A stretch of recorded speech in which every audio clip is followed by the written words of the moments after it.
My name is Amanda Leslie. I'm going to be talking about the fascial lines today. We're going to talk first about the superficial back line.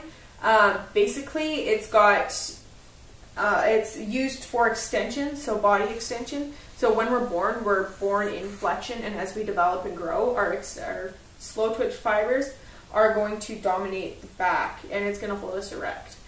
It also does knee flexion, and then we're going to move on to our superficial front line. The purpose of this one is actually to counteract the superficial back line so we don't overextend. It creates flexion in the hip as well as the trunk, and it also creates knee flexion, or knee extension, sorry, and dorsiflexion. It protects our organs, as well as it creates a tensile force from the top to hold or to lift our ribs and areas like our pubis and stuff like that. As well, we're going to talk about the lateral lines. So it creates a balance between the superficial front and superficial back lines, as well as it distributes force between them. It connects our upper and lower body together in almost a coordinated way so that we can move properly. And it also creates almost a brake for when we're doing any sort of movements that involve lateral or rotation.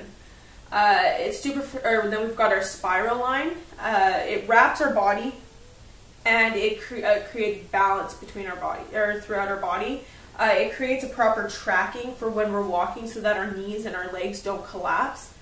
As well as it has the potential to affect the other lines, right? Because it's wrapped around our entire body. So it does have that potential to affect any of the other areas of our body. And it also can contribute to muscle imbalances. So if you have a muscle imbalance already, it will enhance that. And then we're going to go on to our functional lines. The functional lines they're kind of unique for the fact that they're not used in posture throughout the day. They're more so used during physical activity. So if you're running, it does that's when they're engaged, as well as when you're doing any sort of physical activity. That does a lot with opposites. So if I was throwing a ball, it reacts with my hip and my shoulder, and it contributes to that motion so that my body will function properly.